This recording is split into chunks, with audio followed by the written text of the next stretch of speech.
The liver. How long can one man possibly talk about the anatomy of the liver for?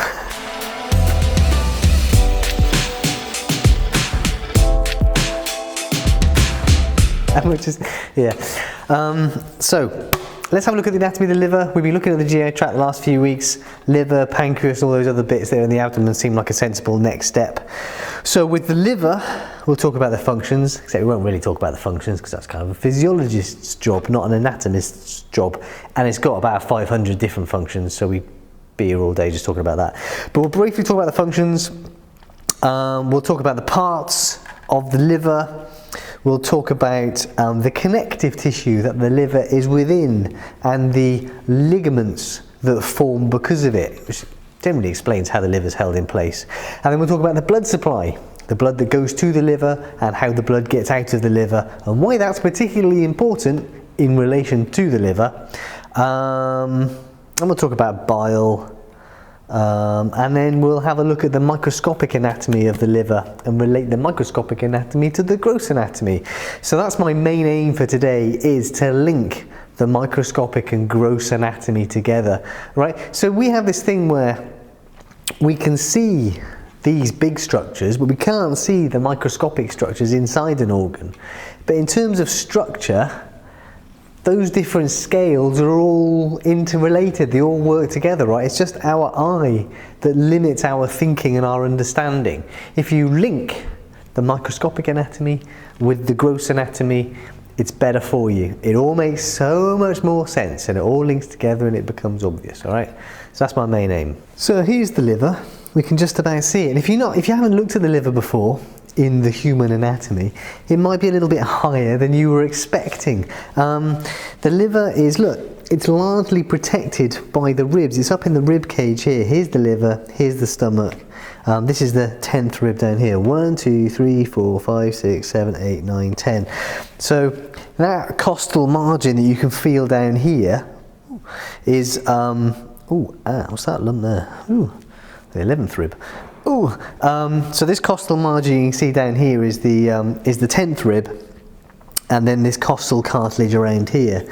So the liver, if we think about the surface anatomy, if I take this off, can you see how, look, the liver, it's kind of triangular shaped in its entirety, and the lowest part here, so if we think about the mid-axillary line, so if we think about, the mid-axillary line, which is a line from the axilla down the mid bit. Anyway, down here, the liver, the inferior kind of edge corner of the liver gets down to about the level of the 10th rib, and then it ascends. It's about as high as, kind of, if the nipples are about here, it's kind of a little bit lower than the level of the nipples, maybe around what, 1, 2, 3, 4, around the 5th rib. Something like that, the 5th or the 5th intercostal space, up there somewhere. A little bit lower than that anteriorly. But of course, the height of the liver changes because, look, here's the diaphragm. So the dome of the diaphragm here is filled by the liver. So as you breathe in, of course, you flatten your diaphragm, so you push the liver down, and as you breathe out and the diaphragm relaxes and comes back up again, the liver gets higher and lower and higher and lower, right? Because the liver is attached to the diaphragm. We'll come back to that later. But this means that in terms of surface anatomy, if we go from about the 10th rib and the mid-axillary line up diagonally across to the other side of the chest, kind of around the 5th intercostal space, just a little bit lower than the nipples, then back across to the other side, that's kind of the space that the liver takes up. It's a very large organ. It's the second largest organ in the body after the skin. That's always a popular pub quiz question, isn't it? The largest organ in the body. It's the integumentary system, the skin. It weighs about 1.5 kilos in adults, something like that. Of course, it varies, but around 1.5 kilos. It's absolutely vital for life. It's, like I said, it's got 500 odd functions, and most of those functions are done by the liver and nothing else. So it's incredibly important. The good news is that if the liver gets damaged or you lose a bit of it, or if you have a tumour in the liver, which is very common because the association with the GI tract, we'll come back to that as well in a minute, then if you cut away part of the liver magically regenerates itself. You can cut away a lot of the liver and it'll regenerate over several months, and it'll go back to its original size. If you keep doing that though, it won't do it forever. So the liver is really good at regenerating. And of course, being covered by the ribs means it's protected by the ribs, but also if it's covered by the ribs, then trauma that fractures the ribs on this side could damage the liver on this side. Also, if you want to biopsy a liver, if you want to stick a needle in there and take a needle biopsy, then you know where you want to be. You're looking for the 10th rib, and you're going to go above there to find the liver. So it's important then, if you're thinking about the surface anatomy of the lungs and the liver, to relate the two. So the liver is not normally palpable. You can't normally palpate it very easily because it's below the ribs. But if somebody breathes in very deeply, then that's going to push the diaphragm down and push the liver down, and you might be able to palpate the liver as it gets pushed below that costal cartilage there. But otherwise, the rest of the time, it's up here. It's well protected. We can see this gap here underneath the xiphoid process there. You can see we've got this lab set up today for an exam that we're going to run on Monday, which is why I'm in here, because we've got students in the main lab revising, which is, as I always say, very nice. So what does the liver do? An important concept is that all of the blood from the GI tract passes to the liver, and then it goes back to the systemic circulation. So the blood passing from the GI tract to the liver is called the portal circulation, and we'll look at that in a bit more detail.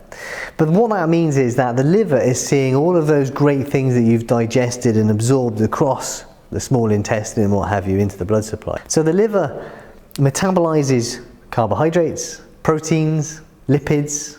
It'll metabolize toxins like alcohol. It will break down that sort of thing. It'll be the first thing to see drugs that get ingested. It's also going to store some of the glycogen, fatty acids, vitamins, minerals. It's going to make bile, which goes into the duodenum and helps emulsify fats, gives them more surface area for other things to break down those fats to make fatty acids and stuff like that. It, in the bile then, so it's recycling red blood cells, it's recycling erythrocytes, and one of the bits that can't be recycled is the heme group. So the heme group gets broken down, you get bilirubin. Bilirubin is the yellow pigment that you get associated with jaundice, right? Yellowing of the skin in association with liver dysfunction, loss of liver function. So bilirubin is a yellow pigment. So normally the bilirubin gets put into the bile and then goes into the duodenum and gets excreted. That gives the bile its green colour because it mixes with other things, and also that bilirubin gets metabolized by other bacteria in the gut to form stercobilin, which makes feces brown. Back to the day, right? That's why your feces are brown, is because of the bilirubin from your liver. It makes angiotensinogen, which affects the kidneys and regulates blood pressure. It makes blood clotting proteins. It makes albumin, which is important in osmosis and stuff, physiology things, and hundreds of other things that are just as useful. So your liver is really important to you. The liver has 4 lobes. The biggest lobe is the right lobe here, and then there's the left lobe. The other 2 lobes we can't see anteriorly. Turn the liver around and you can see this lobe here. So there's the gallbladder, right? There's the gallbladder, and there's a lobe next to it. That's the quadrate lobe.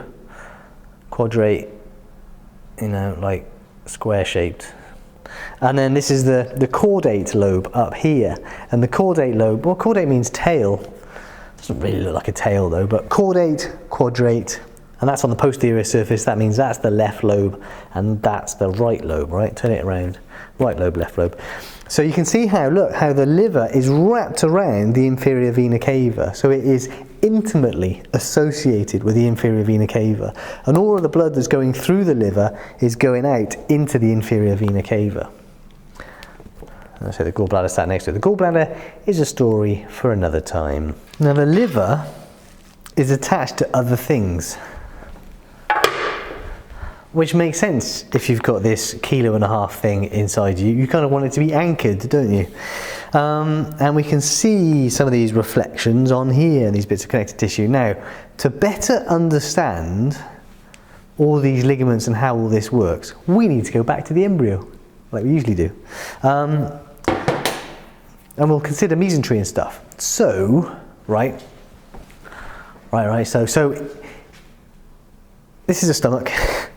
So when the stomach is forming in the embryo, it's attached to the posterior abdominal wall by a dorsal mesentery, that serous membrane that's lining the abdominal wall, right?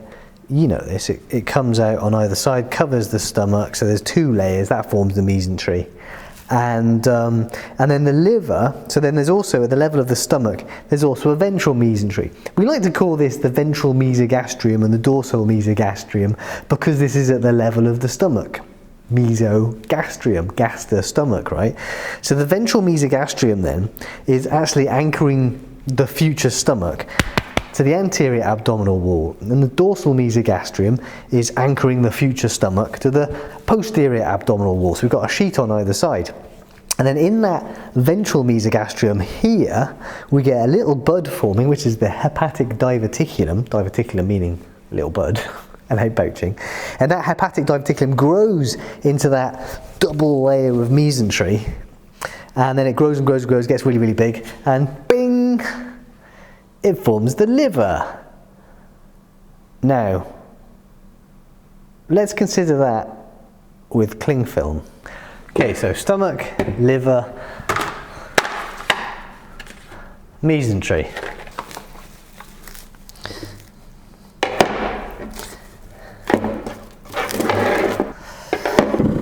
Alright, so we've got the posterior abdominal wall here, the mesentery goes out around the stomach, around the liver, goes to the anterior abdominal wall here, and then it comes, we actually need a little bit there, comes back again over these two, right,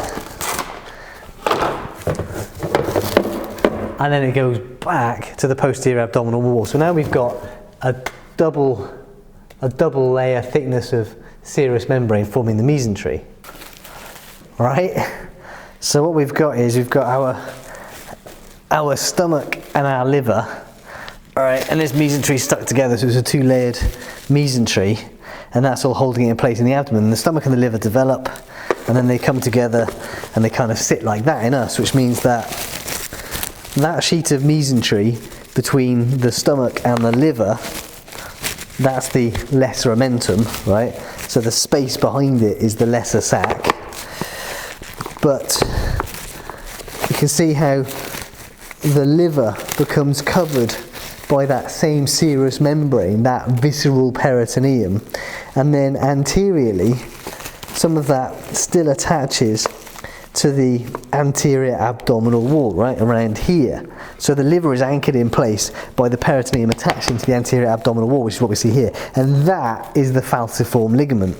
Now, this being the ventral mesogastrium, there's something else that's forming here, and at this level there's also this thing, and this would be the septum transversum. So the septum transversum is going to eventually divide the thorax from the abdomen. The embryo originally has this large single space within it, and the septum transversum kind of blends a bit with the ventral mesogastrium, and the liver kind of forms in the lower part, the inferior part of the septum transversum and the ventral mesogastrium. So it's all a bit complicated, but essentially what you're getting at is you're getting this T shape of connective tissue, right? So you've got ventral mesogastrium, septum transversum, and these two things are stuck together. That's going to form the diaphragm, and that's going to form the ligaments that hold the liver in place. So when we take this apart, when we look at the liver in the person, in the cadaver, in the models, we find, see this line here, this is the falciform ligament, anchoring the ligament to the anterior abdominal wall, so that's a remnant of that mesentery. And then we see this shape of ligament here. So this is the anterior liver, this is the falciform ligament. And if we look at the superior surface, we see this shape. So this is the bare area of the liver, because it doesn't have any peritoneum on it. All this shiny stuff this is visceral peritoneum covering the liver from the ventral mesogastrium and the septum transversum. And if we look posteriorly, we find this here. So this connective tissue here is anchoring the liver to the diaphragm, right? The diaphragm is sat on top of it. So this is called, these are the coronary ligaments, and we have anterior and posterior coronary ligaments. And look, when they, see where they come together as a point? This is where they get called the triangular ligaments, here and over here, right? So triangular ligament, and triangular ligament posteriorly. So these are the connective tissue sheets holding the liver in place, and they're not really ligaments, they just get called ligaments because they're a bit thicker where they're attaching to other things, right? So if that's the falciform ligament, then these are the coronary ligaments here, right? These bits on top. Let me take this off. So the coronary ligaments then are anchoring the liver to the diaphragm. You can see why they get called the coronary ligaments, because they're really, really close to the heart. So these are all coronary ligaments. You might talk about anterior coronary ligaments over here, and then posterior coronary ligaments further around. We have left and right triangular ligaments. So if this is the right side, then we have to look on the posterior liver to see, you see that triangular shape there? That's the right triangular ligament. And then this is in its normal position. See this here, this is the left triangular ligament on the superior surface of the kidney. And these are all formed by the two sheets of peritoneum, the two sheets of visceral peritoneum going around the liver. Did I say kidney earlier? The two sheets of visceral peritoneum going around the liver and anchoring it to the anterior abdominal wall, and then going around it and attaching it to the diaphragm superiorly. So that's why we see the shiny stuff being the visceral peritoneum, and then this area here and here being called the bare area, because there's no visceral peritoneum there, because the visceral peritoneum is going over and then attaching it to the diaphragm, and over and attaching it to the diaphragm, and over and attaching it to the anterior abdominal wall and stuff. Does that make sense? So that's what the triangular ligaments are, and the coronary ligaments, and the falciform ligament. Another cool thing about the falciform ligament is, right down at the bottom here, we see the round ligament, or ligamentum teres. Now this used to be the umbilical vein, right? So umbilicus is here. We used to have two umbilical arteries going out. We used to have an umbilical vein coming back in from the placenta, and that was carrying all the oxygen and all the nutrients and stuff, and that would carry the blood into the abdomen, and then the umbilical vein would run up to the liver, so that blood would then get processed by the liver and then go into the inferior vena cava and off around the body. There is actually there's a ductus venosus, another blood vessel around here which you can often find, and in the fetus the ductus venosus took about half of the blood from the umbilical vein, and it went around the liver and into the inferior vena cava. So only about half of the blood coming in from the placenta gets acted on by the liver. The other half can go straight through and bypass it and go off to the brain and stuff like that. See what I mean? Cool. So the round ligament, or ligamentum teres, is the remnant of the umbilical vein, and it's right here at the base of the falciform ligament, but it's going in that way. While we're talking about the liver and the diaphragm, do you guys go running? I go running. You might have seen some of my videos where I go running. I like running. I'm doing a lot of running at the moment. Anyway, running. When you go running, of course, as you're breathing in and out, your diaphragm is going up and down. And as your diaphragm's going up and down, your liver is attached to your diaphragm. So your liver is also going up and down because it's being displaced by the diaphragm, it's going up and down, but also the liver's hanging off the diaphragm. You're bouncing up and down, the liver's hanging off the diaphragm by these ligaments that we've been talking about. Have you ever had a stitch while running? Which side do you get a stitch? So a stitch when running usually means you like pain round here somewhere. Which side do you get a stitch in when you run? When I talk to people about this, most people say that they get a stitch on the right side, and they sometimes say on the left side, and sometimes those people associate getting a stitch on the left side with like drinking a lot of water before they go for a run or after a meal, or something that's kind of enlarged the stomach, because look, the stomach's over on the left side, but look, the liver also extends over to the left side. So it may be the case that when you get a stitch when you're running, it's because the diaphragm is it's because the liver is hanging off the diaphragm and is bouncing up and down and is irritating the diaphragm. What do you think about that? Could be, right? If people keep running through a stitch, sometimes they say that the pain goes up to the shoulder, which seems like a different type of pain, but it's probably the same pain, isn't it? Because the diaphragm is innervated by the phrenic nerve, and the phrenic nerve C3, 4, 5 keeps the diaphragm alive, right? The phrenic nerve comes from the neck and descends down through the thorax to innervate the diaphragm. And visceral afferents, or pain fibres, pass from the diaphragm. Are they visceral afferents in the diaphragm? Anyway. Sensory innervation from the diaphragm passes also up the phrenic nerves and back into the neck. So it seems like this is a form of referred pain, whereas the pain is actually here at the diaphragm. The diaphragm has been irritated, but the brain isn't used to receiving pain from those parts of the diaphragm, whereas it is used to receiving pain from structures around the shoulder. And because those sensory nerves are entering the spinal cord at the same level, it assumes the pain is up in the shoulder rather than in the diaphragm. And then if you keep running, usually your pain goes away. I don't know why, but most of you probably, when you get a stitch, you stop running and you walk it off, right? Which is probably very sensible. So what about the blood supply to the liver? Right, well, we've got some really cool stuff going on here. Let's take the heart out. Liver, stomach. Now, the liver has formed from the foregut. So the liver is going to be supplied with blood by the artery of the foregut, which is the celiac trunk. So here's the celiac trunk here. The aorta is a little bit hidden there. If I take that away, you can see the aorta. So the aorta is just popping out from under the diaphragm. And then the celiac trunk comes off. And the celiac trunk is going to supply blood to the spleen, the pancreas, the duodenum, the stomach, and we see the common hepatic artery coming off and giving off a number of those branches to other organs in this area. And then that becomes the hepatic artery proper when it goes off towards the liver, and then the hepatic artery proper splits into two left and right hepatic arteries, which goes to those two main lobes and then gives off lots and lots of branches to all the other lobes and bits and bobs. That's how the liver is supplied with oxygenated blood, with the blood that the other organs of the body typically sees, right? And probably about 25% of the blood that the liver sees is from the common hepatic artery. That number might be a bit woolly, it might vary a little bit. Now the other way in which the liver receives blood is from the portal vein. Now the portal vein is not a typical vein. So a typical vein carries blood from a capillary bed back to the heart. The portal vein is carrying blood from the capillary beds of the gastrointestinal tract, the small intestine, the large intestine, to the liver. And then that blood goes through the liver and then into the inferior vena cava and then up to the heart and off around the body. So the portal vein is very, very special. The portal vein is here's the inferior vena cava there.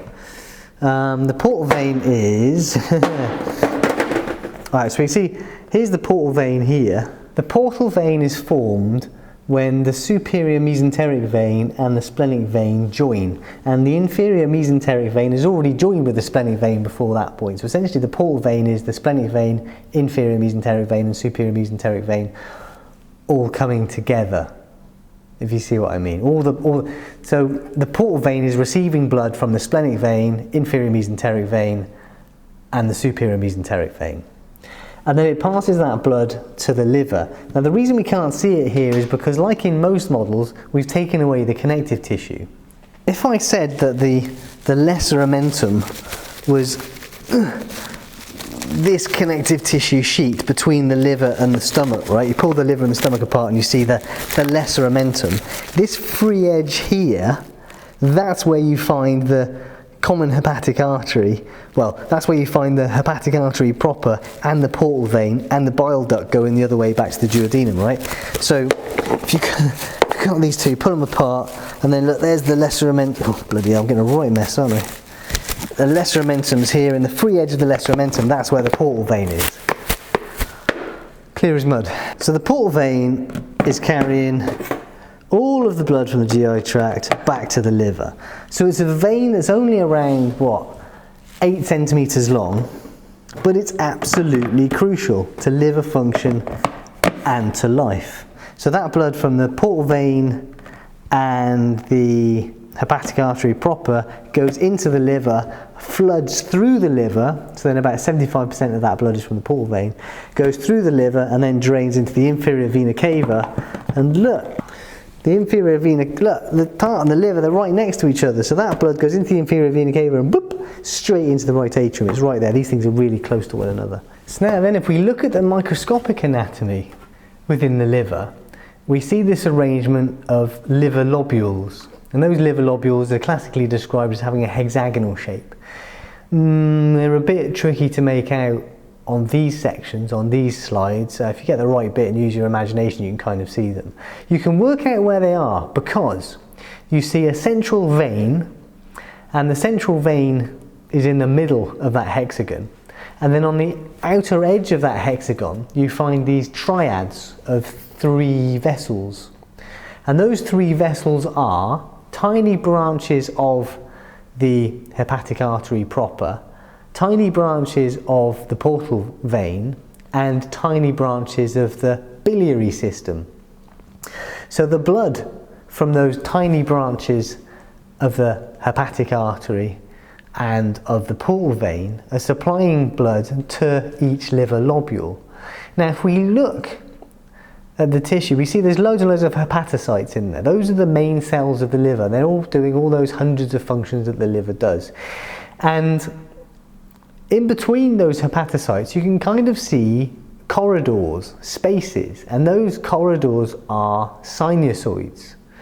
And the sinusoids are lined with endothelial cells like capillary beds, and they're fenestrated, so they're very leaky corridors, which means that the blood, all that blood, that huge volume of blood from the portal vein and the hepatic artery, flow across the liver lobule through those sinusoids, so the hepatocytes can act upon all of the nutrients and alcohol and toxins and drugs and erythrocytes and all that stuff in the blood that's flowing past them and flowing through them. They can act on the blood as it goes past. That blood will then pass to the centre of the liver lobule, to that central vein.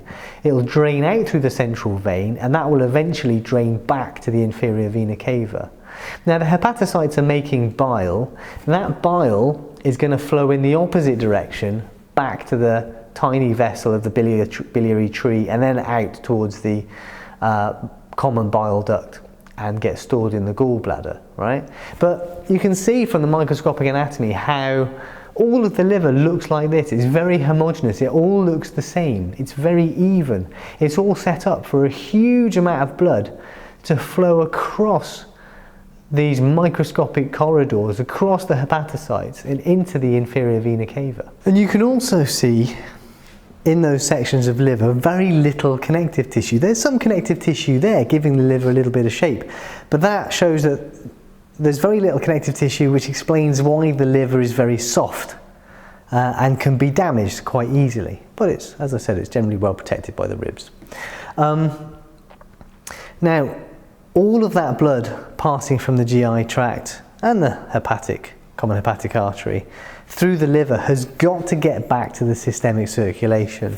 Now if you have a disease of the liver such as cirrhosis of the liver, so cirrhosis of the liver is typically caused by long-term alcoholism, drinking large amounts of alcohol regularly for decades. And the liver is very good at regenerating itself, but it can only do that to a limited effect. And as it keeps regenerating and regenerating, it starts to lay down more connective tissue, more fibrous tissue. And if we look at a section of liver which has cirrhosis, you can see that a lot of those channels that the blood flowed through has gone and has been replaced by fibrous connective tissue. So that huge volume of blood that's flowing from the GI tract through the liver has got to get back to the systemic circulation somehow. And in that sort of liver, it's very difficult for all that blood to flow through the liver. It gets, the pressure, the resistance to flow increases. So the blood finds alternate routes to get back to the systemic circulation without all going through the liver. And the routes it finds there are 5 of them, and these are called the portosystemic anastomoses. That is a topic for another day, but in somebody with a cirrhosis of the liver, you will see esophageal varices, right? So if you look down the esophagus, you'll see swollen veins in the lower esophagus. You may see swollen veins in the anal canal, hemorrhoids or piles, and you may see swollen veins around the umbilicus in the skin, caput medusae, Medusa's hair, right? So those distended veins are 3 of the portosystemic anastomoses that you can see if blood, instead of flowing through the liver, is flowing in the wrong direction and across some anastomoses, some connecting veins, back into systemic vessels. Cool, huh? Anatomy. And that's what kills late-stage alcoholics. Hematemesis, so vomiting blood, is usually then seen in late-stage alcoholism because those veins in the lower esophagus that are carrying blood back to the systemic circulation in a way that they wouldn't normally do, distend and burst and rupture, and suddenly you've got bleeding in the esophagus, which is very difficult to stop. Very, very dangerous. That's a medical emergency. Veins, of course, don't have muscular walls, so they distend and they're quite weak. Right then, there you go, the anatomy of the liver. When you think anatomy, don't just think the big chunky things, think the microscopic and the big chunky things and link it all together. It's all the same stuff. The only limitation is the resolution of your eyeballs, which is artificial. Okay, so anatomy of the liver, related to function and dysfunction and stuff. Anyway, there are a few more things to look at in the abdomen. Maybe we'll do those next week. Right, see you next time.